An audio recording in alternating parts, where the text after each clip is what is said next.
Formula One is built on innovation, but bold ideas sometimes come with big risks. As the new season approaches, Aston Martin and Honda may already be facing a serious setback. Early testing reports suggest their new power unit is suffering from major vibration issues. What was meant to be a clever design for better aerodynamics may now be creating structural stress inside the car, threatening a difficult start to the season. A bold packaging concept. Modern Formula One engines are far more than just internal combustion engines. Since the introduction of hybrid power units in 2014, the technology has become one of the most complex systems ever used in motorsport. An F1 power unit is made up of several integrated components. The internal combustion engine provides the traditional power, but it works alongside sophisticated energy recovery systems. One of these is the motor generator unit kinetic, which harvests energy under braking and converts it into electrical power that can be redeployed to boost acceleration. Under current Formula One regulations, engineers have flexibility in where they position this MGK within the power unit assembly. It can be integrated closer to the combustion engine or positioned nearer to the battery pack that stores the harvested energy. Honda appears to have chosen the latter approach. In the new design, the MGUK has reportedly been packaged next to the high-voltage battery system rather than near the engine block. At first glance, this may sound like a small engineering detail, but in Formula One, packaging decisions can have enormous consequences for the overall design of the car. Why engineers wanted this layout? The primary reason for this unconventional configuration is aerodynamic efficiency. By relocating the MGUK closer to the battery pack, engineers are able to free up space around the engine itself. That additional space allows designers to create a slimmer engine cover and tighter bodywork around the rear of the car. In modern Formula One design philosophy, airflow management is everything. A narrower engine package allows teams to sculpt deeper undercuts along the side pods and direct cleaner airflow toward the rear of the car. This airflow feeds critical aerodynamic surfaces such as the diffuser and rear wing. If managed correctly, it can significantly increase downforce, the force that pushes the car into the track and allows drivers to corner faster. In theory, this packaging solution could have delivered a meaningful performance advantage. A car with better rear-end airflow can produce more aerodynamic grip without increasing drag, which ultimately leads to faster lap times. But the same design that promised aerodynamic gains may now be creating mechanical headaches. The hidden consequence: vibrations. The major issue appears to be vibrations from the internal combustion engine.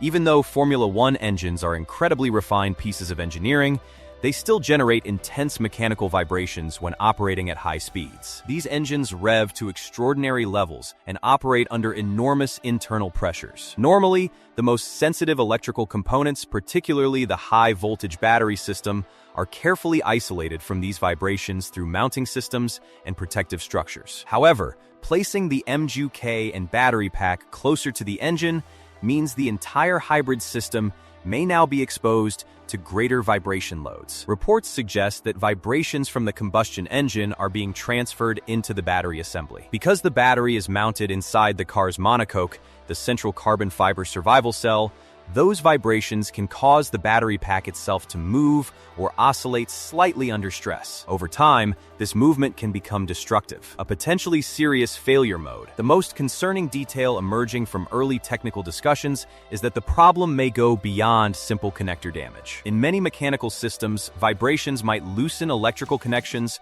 or damage wiring harnesses. While inconvenient, those types of issues are usually repairable with relatively straightforward fixes. But in this case, the vibrations may be affecting the structural casing of the battery itself. The battery housing in a Formula One car is designed to contain extremely high voltages and must meet strict safety requirements. If vibrations begin to wear down the casing or create stress fractures in the structure, the risks increase dramatically. Damage to the battery enclosure could potentially compromise both safety and reliability, and repairing or replacing such a component is far from simple. Not a quick spare part. Unlike many mechanical parts in Formula One, the high-voltage battery is not something teams can quickly manufacture overnight.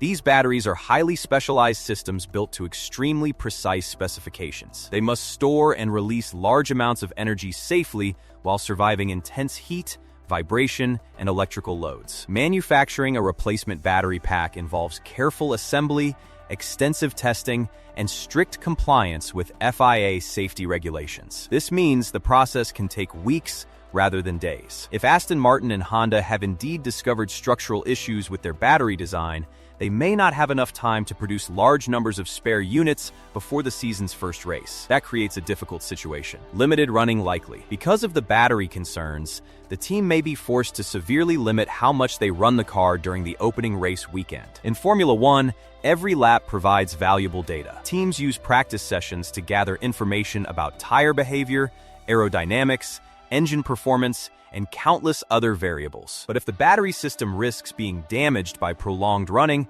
engineers may choose to run the car only for short periods to avoid catastrophic failure. That could mean extremely limited laps during Friday practice and perhaps cautious running during Saturday sessions. The goal would not necessarily be competitive performance, but simply ensuring the car survives long enough to meet the sport's participation requirements. The contractual pressure to race. Formula One teams are contractually obligated to participate in race weekends. Commercial agreements with the championship's rights holders require teams to start races whenever possible. Failure to participate could potentially lead to financial penalties or other contractual consequences. For Aston Martin, this creates an awkward scenario. Even if the car is not capable of completing a full race distance reliably, the team may still need to start the race to avoid fines or breaches of contract.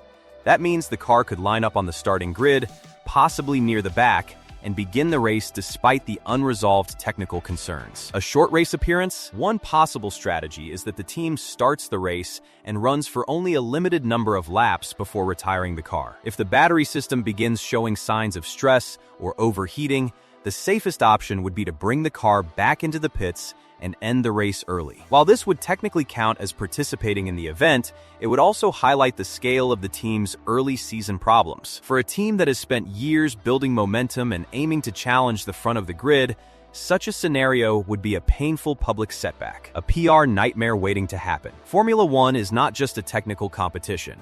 It is also a massive global marketing platform. Sponsors, manufacturers, and fans expect teams to appear competitive and professional from the very first race of the season. If Aston Martin and Honda are forced to retire early or run minimal laps due to reliability problems, the optics could be damaging. It would immediately raise questions about the development process, the risk taken with the new engine layout, and whether the design concept was rushed. Media scrutiny in Formula One can be intense, and early season struggles often dominate headlines. Hope for rapid improvements. Despite the gloomy outlook for the first race weekend, the situation may not remain this way for long. Formula One engineering teams are famous for their ability to respond quickly to problems.